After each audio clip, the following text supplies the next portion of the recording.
একটা কথা প্রায় শোনা যায়, যুদ্ধ জয়ের জন্য শুধু অস্ত্র লাগে না, লাগে ধৈর্য। ইরান কি এখন সেটাই প্রমাণ করতে চাইছে? ট্রাম্পের ওপর কি তারা এক অসম যুদ্ধ চাপিয়ে দিচ্ছে? এটাকে সামরিক ভাষায় বলছে অসম সহনশীলতা বা স্ট্যামিনা টেস্ট। ইরান জানে সরাসরি সংঘাতে তারা পিছিয়ে, তাই তারা বেছে নিয়েছে দীর্ঘস্থায়ী যুদ্ধ। লক্ষ্য একটাই, আমেরিকা এবং ইসরায়েলের পকেট খালি করা।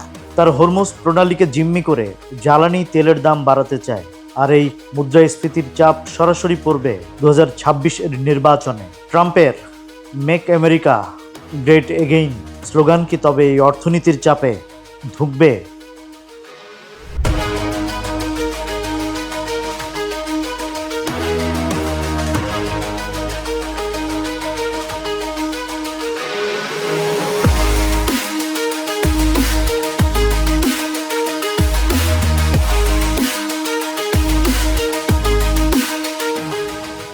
সানজুর সেই বিখ্যাত কথা মনে পড়ে যায়, শত্রুকে না লড়েই পরাজিত করার নামই হলো সর্বশ্রেষ্ঠ কৌশল।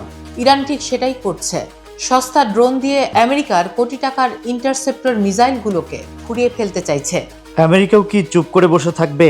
ক্রাইসিস গ্রুপের আলী ভায়েস বলছেন, ইরানের কাছে টিকে থাকাই বড় জয়, কিন্তু এই জয়ের মূল্য কি চড়া নয়? তবে রাজনীতিতে আবেগ নয়, হিসাবই শেষ কথা বলে। ট্রাম্পের সামরিক শক্তি বনাম ইরানের অর্থনৈতিক ধৈর্যের এই লড়াই শেষ পর্যন্ত কারা হাসবে, সেটাই এখন $1,000,000 প্রশ্ন।